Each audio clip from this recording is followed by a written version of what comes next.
11th class last video मैंने आपको demand function के बारे में बताया था। आज मैं बता रहा हूँ demand schedule.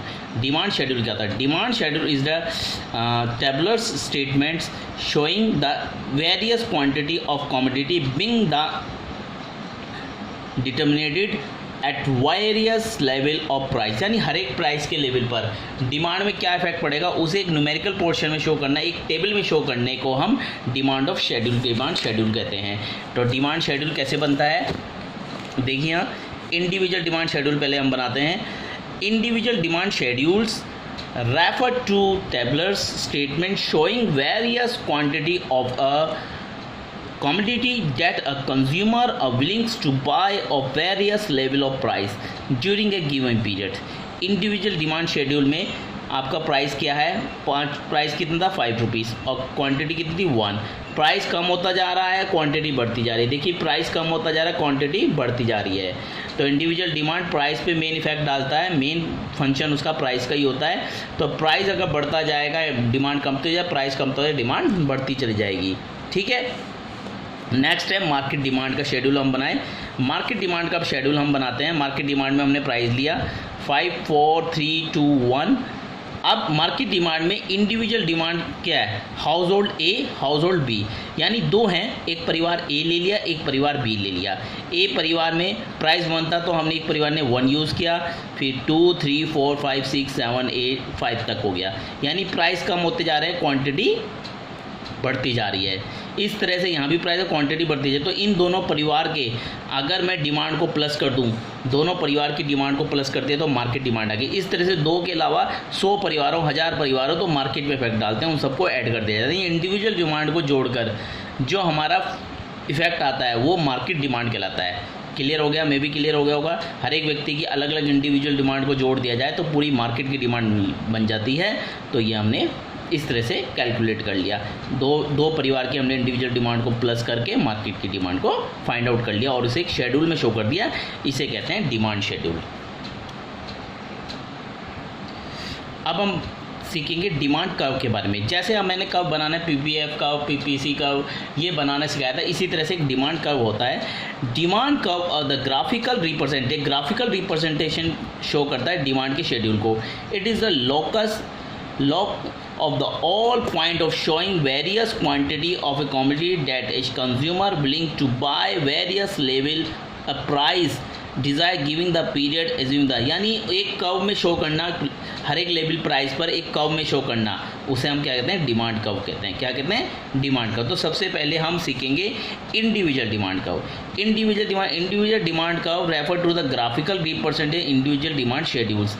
Individual demand schedule के ग्राफिकल वे में हम कर सकते। अभी मैंने आपको एक टेबल बताया था, ये टेबल, इस टेबल के अकॉर्डिंग मैं एक कर्व बनाना सिखाऊंगा आपको। तो एक कर्व बनाते हैं इस टेबल के अकॉर्डिंग। पहले हम प्राइस और फिर डिमांड, प्राइस का और डिमांड का कर्व लाइन खींच लेते हैं।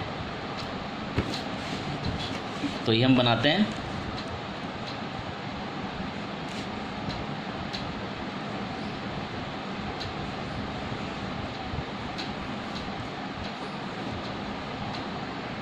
तो ये कर्व तो आएगा, ये नीचे की तरफ हम डिमांड मान लेते हैं और ये हमारा हो गया प्राइस। ये प्राइस हो गया, ये डिमांड हो गई। अब प्राइस हमारा 5 था और डिमांड हमारी क्या थी? प्राइस 5 पर डिमांड हमारी क्या थी? 1। क्या थी? 1। प्राइस हमारा 4 हुआ। इस तरह से प्राइस हमारा कम होता जाएगा, डिमांड हमारी, प्राइस हमारा 4 हुआ और डिमांड हमारी 2 हो गई, यानी प्राइस कम होता जा रहा है। प्राइस हमारा 3 हुआ, डिमांड हमारी 3 हो गई। प्राइस हमारा 2 हुआ, डिमांड हमारी 4 हो गई। प्राइस हमारा 1 हुआ, डिमांड हमारी 5 हो गई। क्लियर हो गया? इस तरह से हमारा डिमांड का शेड्यूल बना तैयार हो गया। किस तरह से कर्व बना हमारा डिमांड का? एक कर्व हम टच कर देंगे, ये ऐसे करके लाइन खींच के इसे एक स्केल से टच करके इस तरह से डिमांड कर्व तैयार हो गई। ये हमारा क्या बन गया? Demand curve. बहुत ईजी है। डिमांड कर्व कैसे बनता है? जैसे पीपीसी कर्व, आपको आप जिसने पीपीसी कर्व समझ लिया, समझ लो उसने हर तरह के कर्व समझ लिए। तो ये डिमांड कर्व हो गया। ये प्राइस कम होता जा रहा है, डिमांड बढ़ती जा रही है। अब प्राइस बढ़ता चला जाएगा तो प्राइस बढ़ता चलेगा तो डिमांड कम होती चली जाएगी। तो मे भी आपको demand curve, individual demand curve है। कौन सा कर्व है? इंडिविजुअल, हम बोलते हैं इंडिविजुअल डिमांड कर्व। इसका मैं इमेज आपको सेंड कर दूंगा, मे भी आपको समझ में आ गया होगा इंडिविजुअल डिमांड कर्व। अब हम इंडिविजुअल डिमांड कर्व के साथ साथ मार्केट डिमांड कर्व करते हैं। मार्केट डिमांड कर्व में अलग अलग पोजीशन में अलग अलग पॉइंट हम ले लेंगे तो मार्केट डिमांड कर्व निकल जाएगा। तो इसी चीज़ को अगर मैं अलग अलग 3 परिवार में ले लूँ, जैसे हमारा 0 1 2 3 4 5 परिवार, 5 प्राइस हो गए। ये प्राइस हो गया हमारा 1 2 3 4 5। और हर एक परिवार में अलग होगा। जैसे एक परिवार में हमारा जो पहले परिवार में हम मान लेते हैं 5 पर 1 था, फिर हमारा 2 था, 4 पे 2 था, और इस पे 3 पे 3 था, और 4 पे 2 था, और 1 पे 5 था। लेकिन दूसरे परिवार की कंडीशन, दूसरे परिवार की सिचुएशन के अकॉर्डिंग अलग होगी। जैसे हमारा देखें तो जितना प्राइस था 5 तो हमारा 2 था, फिर हमारा इस पर लेवल आया हमारा 2, इस पर 2 रुपीज़ पे हमारा 4 हो गया क्वांटिटी, और जैसे ही 1 रुपीज़ आई तो 1 हो गया। तो इस तरह से हम 4-5 परिवार जोड़ देंगे और 4-5 परिवार को जोड़कर हमारी मार्केट का एक कर्व तैयार हो जाएगा। एक कर्व हम मार्केट का कर्व तैयार कर देंगे। इस तरह से कितने भी परिवार इसमें ऐड कर दो उसका मार्केट का कर्व तैयार हो जाएगा, मार्केट डिमांड कर्व।